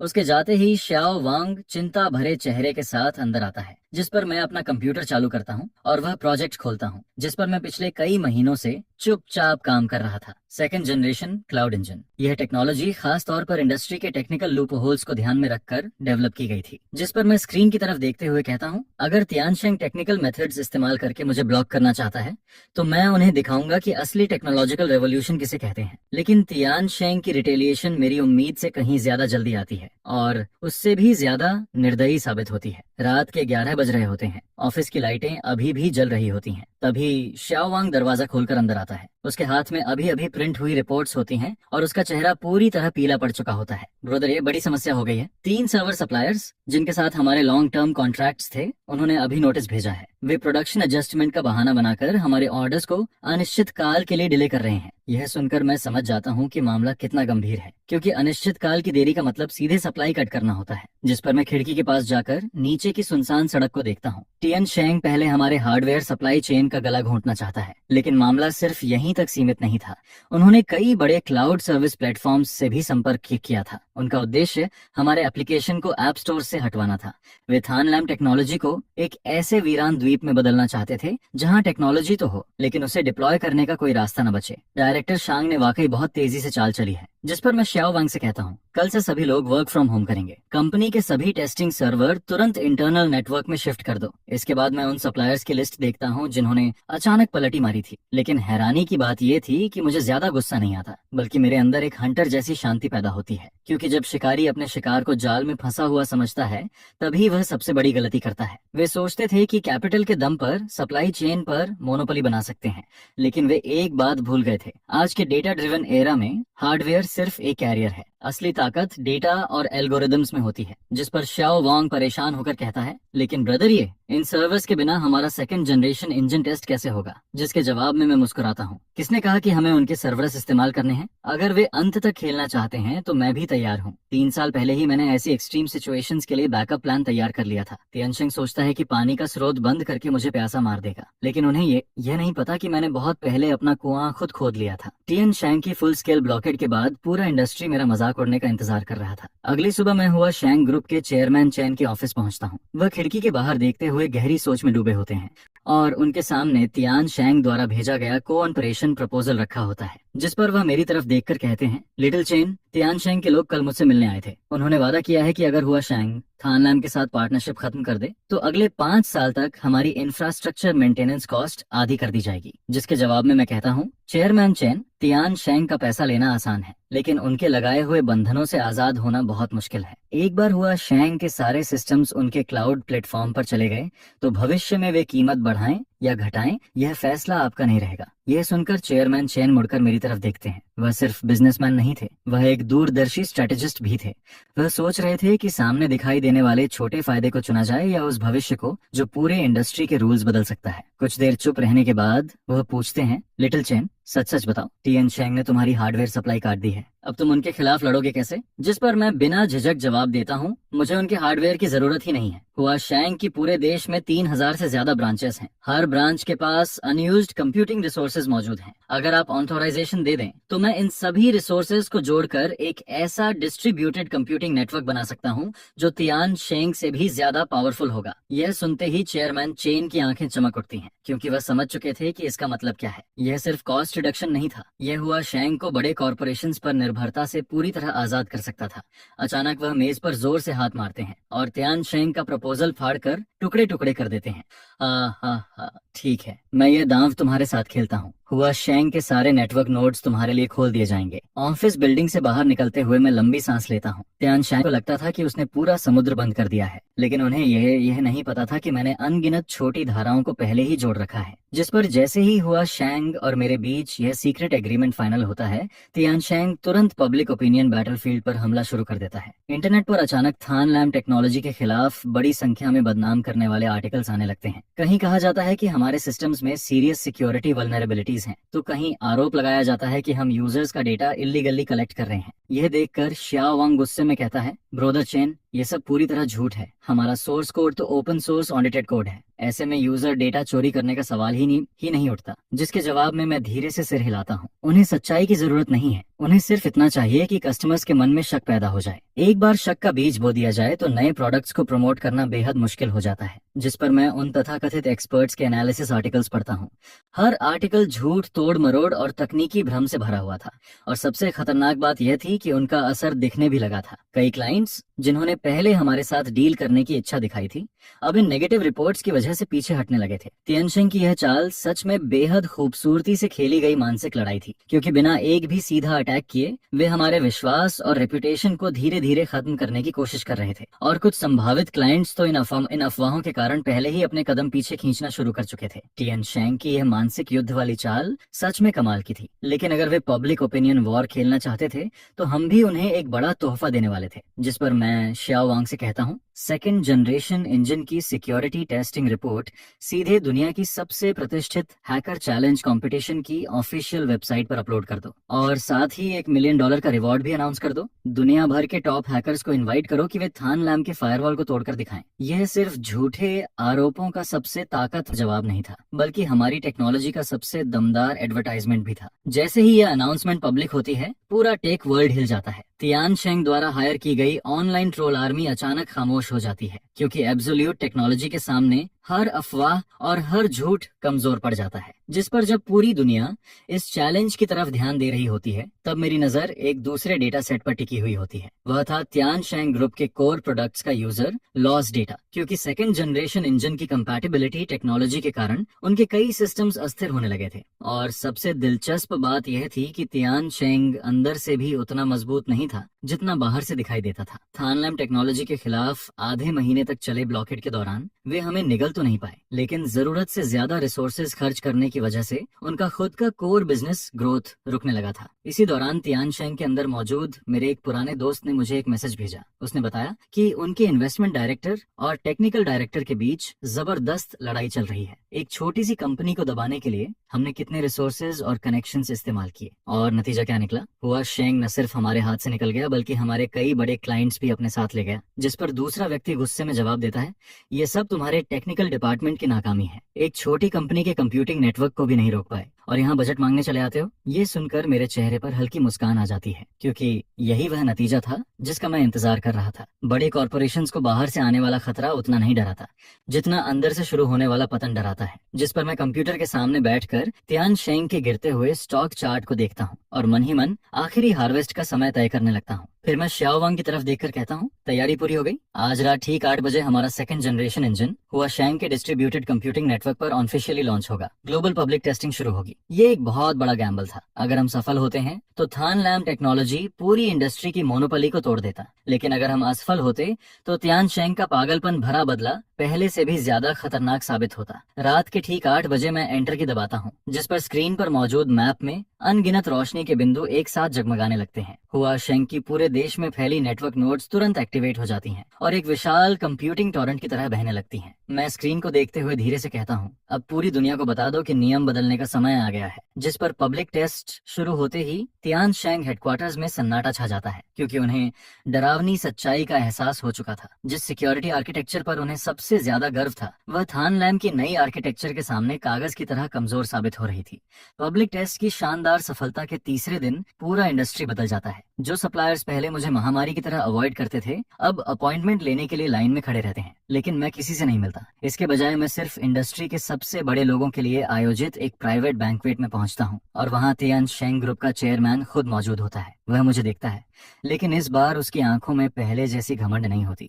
उसकी जगह एक प्रतिद्वंद्वी के लिए सम्मान और छिपी हुई चिंता दिखाई देती है, जिस पर वह मुस्कुराकर कहता है, मिस्टर चेन, नई लहर हमेशा पुरानी लहर को पीछे छोड़ देती है। पहले हमारे लोगों ने आपको कम आंका था, क्यों ना हम दोनों बैठकर एक गहरी स्ट्रेटेजिक पार्टनरशिप पर बात करें। जिसके जवाब में मैं शांत स्वर में कहता हूँ, कोऑपरेशन हो सकता है, लेकिन पहले तियान शेंग को पब्लिक अपॉलॉजी जारी करनी होगी और पिछले दिनों थान लैम टेक्नोलॉजी की ब्रांड रेपुटेशन को जो नुकसान पहुंचाया गया है उसकी कंपेंसेशन भी देनी होगी। यह सुनते ही चेयरमैन के चेहरे की मांसपेशियां हल्के से फड़क जाती हैं, क्योंकि उसके लिए यह मांग पूरे इंडस्ट्री के सामने खुद को थप्पड़ मारने जैसी थी। लेकिन वह यह भी देख रहा था कि मंच के नीचे मौजूद लगभग सभी पार्टनर्स अब मेरे आसपास इकट्ठा हो चुके थे।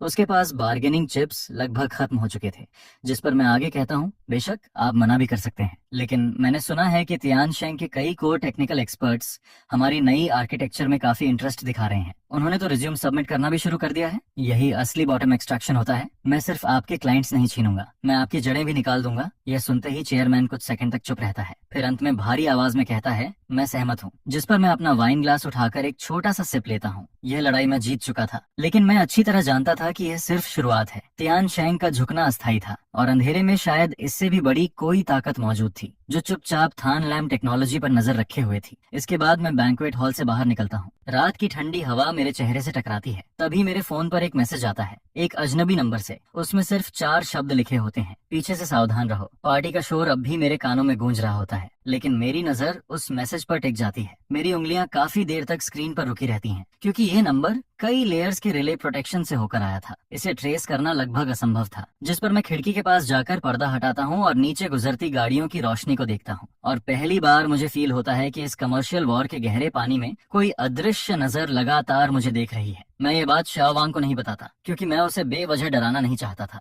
इसके बाद मैं कंप्यूटर खोलकर पिछले 3 सालों में तियान शेंग ग्रुप की ओनरशिप स्ट्रक्चर में हुए बदलावों की जांच करने लगता हूँ। तियान शेंग भले ही इंडस्ट्री जाइंट था, लेकिन उसके पीछे की कैपिटल स्ट्रक्चर बेहद जटिल थी। कई फॉरेन इन्वेस्टमेंट फंड्स की परछाइयां बार बार दिखाई देती थीं, जिस पर मैं सोचता हूँ, जेंगवेई, लीना और चेयरमैन चेन जैसे लोग शायद सिर्फ मोहरे थे। तियान शेंग हमें सिर्फ मार्केट शेयर के लिए निगलना नहीं चाहता था, इसके पीछे कोई और भी गहरा मकसद छिपा हुआ था। इसी दौरान अचानक सेकंड जनरेशन इंजन के बैकएंड से एक इमरजेंसी अलर्ट आता है। किसी ने एक ऐसे प्रोटोकॉल इंटरफेस के जरिए इंट्रूजन अटेम्प्ट शुरू किया था जिसे मैंने पहले कभी नहीं देखा था, और उनका लक्ष्य था हुआ शेंग नेटवर्क नोड्स का ऑपरेशनल डेटा बड़े पैमाने पर चुराना। मैं कुछ सेकंड तक लॉग्स को देखता हूँ, फिर तुरंत समझ जाता हूँ यह तियान शेंग का काम नहीं है। यह हमला किसी प्रोफेशनल ओवरसीज टीम जैसा लगता है, जिस पर मैं तेजी से कीबोर्ड पर टाइपिंग शुरू कर देता हूँ और सिस्टम में कई नई इलेक्ट्रॉनिक फायरवॉल लेयर्स जोड़ देता हूँ। अब मुझे पूरी तरह यकीन हो चुका था, मेरी मौजूदगी ने सिर्फ तियान शेंग के हितों को नहीं छेड़ा था, बल्कि इंडस्ट्री के पीछे छिपे कुछ असली खतरनाक लोगों को भी जगा दिया था। शायद वह एनोनिमस मैसेज मजाक नहीं था, बल्कि देर से पहुंची हुई एक चेतावनी थी। अगली सुबह तय समय पर तियान शेंग ग्रुप का ऑफिशियल अपॉलॉजी लेटर जारी हो जाता है और इंडस्ट्री के बड़े पोर्टल्स की होम पेज पर प्रोमिनेंटली दिखाई देता है। उस लेटर में बेहद विनम्र शब्दों में माफी मांगी जाती है और थान लैम टेक्नोलॉजी के खिलाफ की गई पूरी ब्लॉकेड कैंपेन का दोष कुछ सीनियर एग्जीक्यूटिव्स के व्यक्तिगत फैसलों पर डाल दिया जाता है। उसी समय कई करोड़ का मुआवजा भी थान लैम टेक्नोलॉजी के अकाउंट में ट्रांसफर हो जाता है, जिस पर टियू वोंग उत्साहित होकर कहता है, त्रान का देखिए, अब हर कोई हमें ड्रैगन स्लेयर यूथ कहकर तारीफ कर रहा है। जिस पर मैं हल्का सा मुस्कुराते हुए कहता हूँ, थियनथांथ इस बार पूरी तरह से ढह गया है। ढह गया? जिसके जवाब में मैं सिर हिलाते हुए कहता हूँ, त्याओवू, किसी बड़े दिग्गज की सहन शक्ति को कभी कम मत आंकना। उनका अभी झुकना सिर्फ थोड़ा वक्त खरीदने के लिए है, ताकि वे फिर से सांस ले सकें। जिस पर ठीक वैसा ही होता है जैसा मैंने सोचा था। जब पूरी इंडस्ट्री थान लान की तारीफों में लगी होती है, तभी मुझे एक अजीब सा निमंत्रण पत्र मिलता है। एक विदेशी संस्था, क्यू क्वांग कैपिटल, मुझे भविष्य के कंप्यूटिंग स्टैंडर्ड्स पर होने वाली एक प्राइवेट मीटिंग में शामिल होने का न्योता देती है। यह देखकर मैं तुरंत इस ऑर्गेनाइजेशन की जांच करता हूँ, लेकिन इसकी असली पृष्ठभूमि का अंदाजा लगाना लगभग नामुमकिन होता है। कई मल्टीनेशनल कॉर्पोरेशंस के पीछे भी इन्हीं की छाया दिखाई देती है, जिस पर मुझे धुंधला सा एहसास होने लगता है कि जिसने मुझे पहले वार्निंग मैसेज भेजा था, शायद वह भी इसी सर्कल का हिस्सा है। इसके बाद मैं TUVOURG से कहता हूँ, मेरे लिए HAITHAND की एक फ्लाइट बुक कर दो। फिर मैं हंसते हुए कहता हूँ, जब उन्होंने स्टेज तैयार ही कर दिया है तो अगर मैं यह ड्रामा परफॉर्म न करूं तो ये उनकी बेइज्जती होगी। जाने से पहले मैं खास तौर पर डिटेंशन सेंटर पहुंचता हूँ। मैं झांग वेई से मिलना चाहता हूँ, वही आदमी जिसने कभी सिर्फ 6,800 युआन में मुझे बर्बाद करने की कोशिश की थी। अब शायद वही अकेला इंसान है जो मुझे बता सकता है कि थियन थाने के पीछे आखिर कौन खड़ा है, जिस पर मोटे बुलेट प्रूफ ग्लास के आर पार मेरी मुलाकात झांग वेई से होती है। वह प्रिजन यूनिफॉर्म पहने बैठा होता है। उसका शरीर पहले से काफी दुबला हो चुका था और उसकी आंखों में पहले वाली चालाक चमक भी गायब हो गई थी। वहां अब सिर्फ ठहरे हुए पानी जैसी शांति बची थी। जैसे ही वह मुझे देखता है, उसके होठों पर एक अजीब सी मुस्कान आ जाती है। ट्रांथान, आखिरकार तुम आ ही गए। क्या तुम मेरा मजाक उड़ाने आए हो या फिर वही सवाल पूछने आए हो? जिस पर मैं सीधे कहता हूँ, तुम्हें क्या लगता है शैंके तो सिर्फ शुरुआत था और थियन थान भी सिर्फ एक पर्दा था। असली इंसान कौन है जो तुम्हारे पीछे खड़ा है? यह सुनकर झांग वेई काफी देर तक चुप बैठा रहता है। उसकी उंगलियां अनजाने में टेबल पर घूमती रहती हैं। फिर वह थोड़ा झुककर बेहद धीमी आवाज में बोलता है, जैसे किसी खतरनाक ताकत को जगाने से डर रहा हो। मैं सिर्फ इतना जानता हूँ कि वे खुद को इन्वेडर्स कहते हैं। वे पैसा देते हैं, रिसोर्सेज देते हैं, लेकिन उनका मकसद सिर्फ एक है, जो भी टेक्नोलॉजी उनके आदेश नहीं मानती उसे पूरी तरह गायब कर देना। यह सुनते ही मेरा दिल जोर से धड़कने लगता है। झांग वेई की बातें भले ही अविश्वसनीय लग रही थीं, लेकिन उसकी आंखों में मौजूद डर बिल्कुल रियल था। जिस पर वह फिर कहता है, त्रानथान भाग जाओ। तुम जितने ज्यादा मशहूर होते जाओगे, वे उतनी ही ज्यादा नजर तुम पर रखेंगे। मैं तुरंत पूछता हूँ, और लीना, क्या वह भी भाग गई? जिस पर झांग वेई कड़वी हंसी के साथ कहता है, वह इनाम लेने गई है और साथ ही नए आदेश लेने भी। यह सुनकर मेरे मन पर जैसे एक भारी पत्थर आकर बैठ जाता है। साफ था कि लीना ने अभी तक हार नहीं मानी थी और अब उसके पीछे पहले से कहीं ज्यादा ताकतवर सपोर्ट मौजूद था। अब यह लड़ाई सिर्फ बिजनेस कंपटीशन नहीं रह गई थी, यह धीरे धीरे एक अजीब सर्वाइवल वॉर में बदलती जा रही थी। इसके बाद मैं हाईतान पहुंचता हूँ। समुद्र की नमकीन हवा चेहरे से टकराती रहती है। कुक क्वांग कैपिटल की प्राइवेट मीटिंग एक लग्जरी होटल की सबसे ऊपरी मंजिल पर आयोजित होती है। वहाँ कुल मिलाकर 10 से भी कम लोग मौजूद थे। जैसे ही मैं मीटिंग रूम में प्रवेश करता हूँ, सभी की नजरें मेरी तरफ मुड़ जाती हैं। बीच में एक ब्लॉन्ड हेयर और ब्लू आईज वाला आदमी बैठा होता है। वह बेहद साफ चाइनीज लैंग्वेज बोलता है। मिस्टर ट्रान, आपका सेकंड जनरेशन इंजन बहुत शानदार है, लेकिन आपको समझना चाहिए कि इस स्तर की टेक्नोलॉजी किसी प्राइवेट कंपनी के हाथ में नहीं होनी चाहिए। जिस पर मैं तुरंत पूछता हूँ, तो फिर किसके हाथ में होनी चाहिए? सीईओ क्वांग कैपिटल के।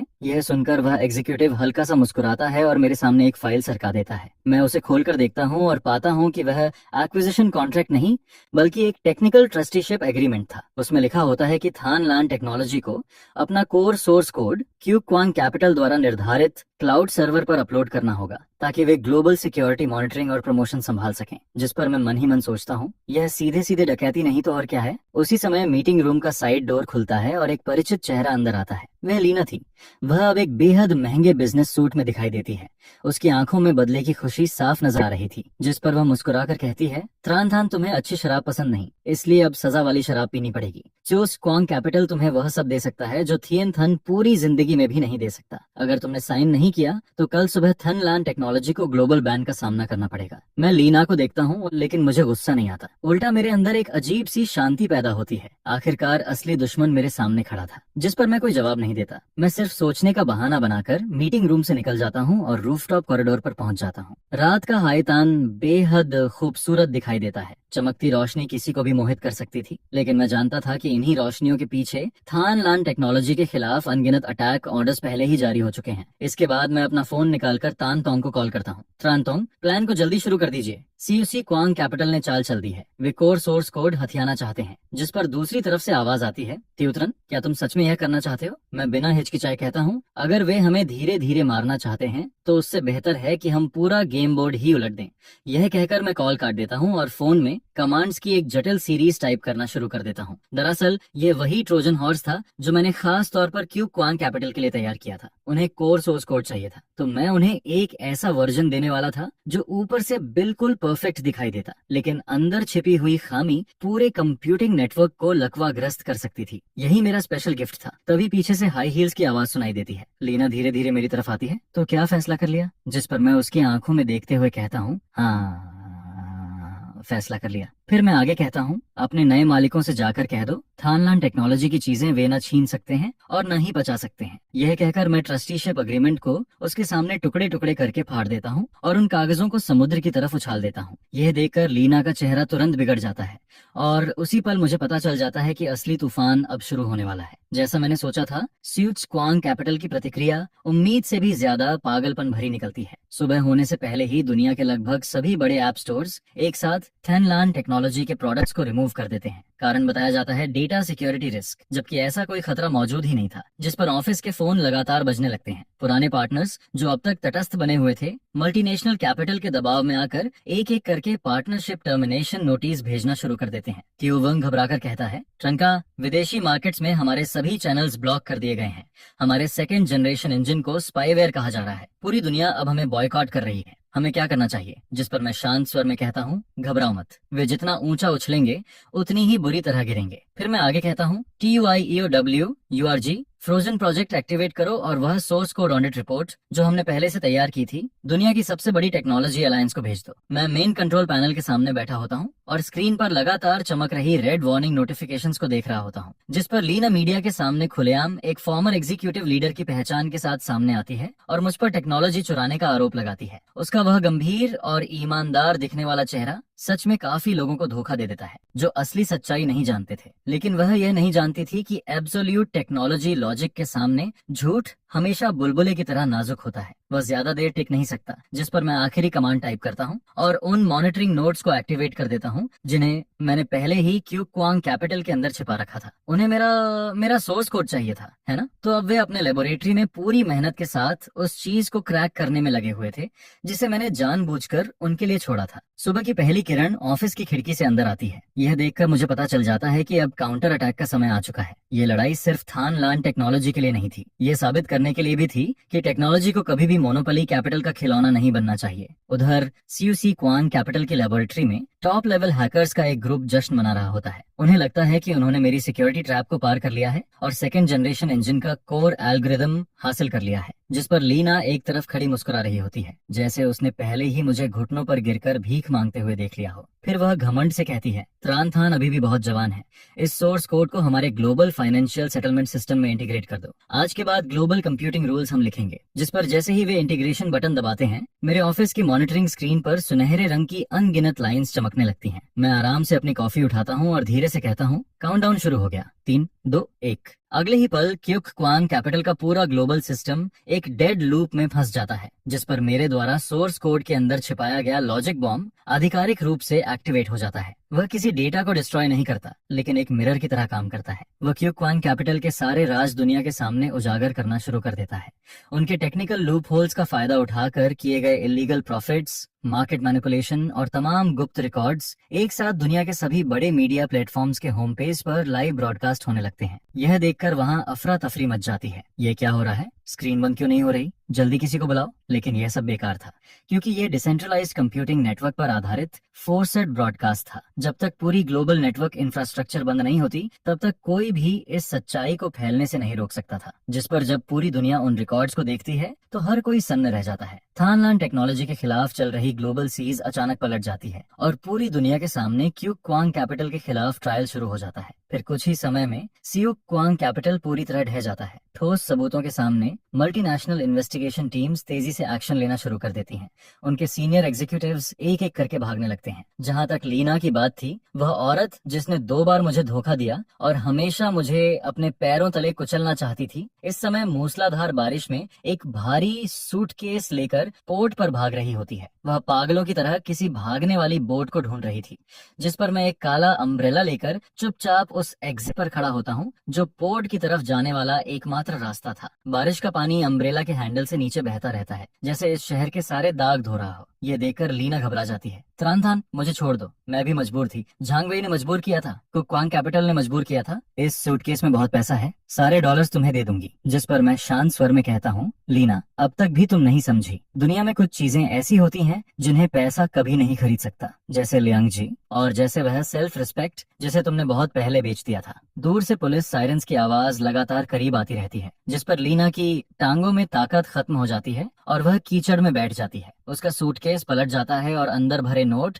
बारिश में भीगकर चारों तरफ बिखर जाते हैं। वह दृश्य इतना हास्यास्पद और व्यंग्यपूर्ण लगता है कि शब्द भी कम पड़ जाएं। फिर वह मेरी तरफ देखती है। इस बार उसकी आंखों में पहली बार असली डर और हड्डियों तक पहुंच जाने वाला पछतावा दिखाई देता है। अगर मैंने ईयर एंड बोनस लिस्ट में चालबाजी नहीं की होती तो क्या सब कुछ अलग हो सकता था? जिस पर मैं बिना किसी भाव के जवाब देता हूँ, जिंदगी में इफ नहीं होता। जिस दिन तुमने 1,50,000 युआन के लिए किसी और की मेहनत को कुचलने का फैसला किया था, उसी दिन तुम्हारा अंत लिख दिया गया था। इसके बाद पुलिस लीना को लेकर चली जाती है और मैं मुड़कर सड़क किनारे खड़ी बिजनेस कार की तरफ बढ़ जाता हूँ, जिस पर कार के अंदर बैठे ट्रांटोंग मुझे देखकर अंगूठा दिखाते हैं। कई महीनों से चल रहा यह नाइटमेयर आखिरकार खत्म हो चुका था। 1 महीने बाद थान लान टेक्नोलॉजी आधिकारिक रूप से थान लान ग्रुप बन जाती है। जो सप्लायर्स पहले हमें बैन कर चुके थे, वे अब माफी मांगने के लिए लाइन लगाकर हमारे दरवाजे पर खड़े रहते हैं। थीम थन ग्रुप खुद कोर बिजनेसेस छोड़कर हमारे साथ कॉपरेशन की गुहार लगाने लगता है, जबकि होवाथिन ग्रुप हमारा सबसे मजबूत स्ट्रेटेजिक एलाय बन जाता है। इसके बाद इंडस्ट्री एसोसिएशन अपने पूरे रूल्स फिर से ड्राफ्ट करती है। टेक्नोलॉजी का सम्मान, इंटेलेक्चुअल प्रॉपर्टी राइट्स और फेयर सैलरी सिस्टम को नियमों के पहले पन्ने पर लिखा जाता है। मैं नए हेडक्वार्टर्स की सबसे ऊंची मंजिल पर खड़ा होकर नीचे हजारों एम्प्लॉयज को सेलिब्रेट करते हुए देखता हूँ। लेकिन हैरानी की बात यह थी कि मेरे अंदर बिल्कुल शांति होती है। जिस पर ट्रांटोंग मेरे पास आकर कहते हैं, त्याओ ट्रान, तुमने सिर्फ एक बिजनेस वॉर नहीं जीती, तुमने पूरी इंडस्ट्री बदल दी। अब असली रूल्स बनाने वाला इंसान तुम हो। जिसके जवाब में मैं हल्की मुस्कान के साथ कहता हूँ, मैं सिर्फ इतना चाहता था कि जो लोग मेहनत करते हैं उन्हें उनका वह ईयर एंड बोनस मिले जिसके वे सच में हकदार हैं। उसी समय TUIA VURG उत्साह से भागता हुआ आता है और मेरे हाथ में फाइनेंशियल रिपोर्ट थमा देता है। ट्रान का इस साल का बोनस प्लान फाइनल हो गया है। पूरी कंपनी में सबसे कम बोनस भी 1,50,000 युआन होगा। यह सुनकर मैं संतुष्टि से सिर हिलाता हूँ। अच्छा है, सबको बता दो, जब तक थान लान मौजूद है, मेहनत करने वालों को कभी निराश नहीं किया जाएगा। सूरज की रोशनी पूरे ऑफिस में फैल जाती है, जिस पर मेरी नजर दीवार पर टंगी उस स्क्रीनशॉट पर जाती है जिसमें पहला 6,800 युआन ट्रांसफर दिखाई देता है। वह सिर्फ एक ट्रांजैक्शन नहीं था, वह मेरी शुरुआत थी और वह हमेशा मुझे याद दिलाने वाली चेतावनी भी थी। कहानी के आखिर में मैं फिर उसी जगह लौटता हूँ जहाँ से सब कुछ शुरू हुआ था। वही होटल, वही प्राइवेट रूम, यहाँ तक कि टेबल पर रखे हुए व्यंजन भी लगभग पहले जैसे ही थे। फर्क सिर्फ इतना था कि इस बार मेन सीट पर मैं बैठा था और मेरे आसपास इंडस्ट्री के 100 सबसे प्रभावशाली लीडर्स बैठे हुए थे। पूरी पार्टी में हंसी मजाक और बातचीत चल रही होती है। पहले वाली असहज खामोशी अब कहीं दिखाई नहीं देती, जिस पर ट्रांटोंग अपना ग्लास उठाते हैं और मुस्कुराते हुए मेरी तरफ देखते हैं। ट्रांटोंग, अगले 10 अरब युआन वाले कंप्यूटिंग सेंटर प्रोजेक्ट की पूरी जिम्मेदारी अब आप पर है। मैं सबकी तरफ देखकर मुस्कुराते हुए कहता हूँ, आप लोग चिंता मत कीजिए, जब तक ट्रान थान यहाँ मौजूद है, आप सबकी समस्या मेरी अपनी समस्या है। जिस पर पूरे हॉल में तालियों की आवाज गूंज उठती है। पार्टी अपने चरम पर पहुंच चुकी होती है। इसके बाद मैं वॉशरूम जाने का बहाना बनाता हूँ और अकेले होटल के एंट्रेंस की तरफ निकल आता हूँ। रात की ठंडी हवा धीरे धीरे चेहरे से टकराती है। सामने पूरा सिटी चमकती रोशनियों से जगमगा रहा होता है, जिस पर मैं अपना फोन निकालता हूँ और उस पुराने चैट ग्रुप को खोलता हूँ जिस पर काफी समय से धूल जम चुकी थी। लेकिन अब उस ग्रुप में लीना और झांग वेई का कोई नामो निशान नहीं बचा था।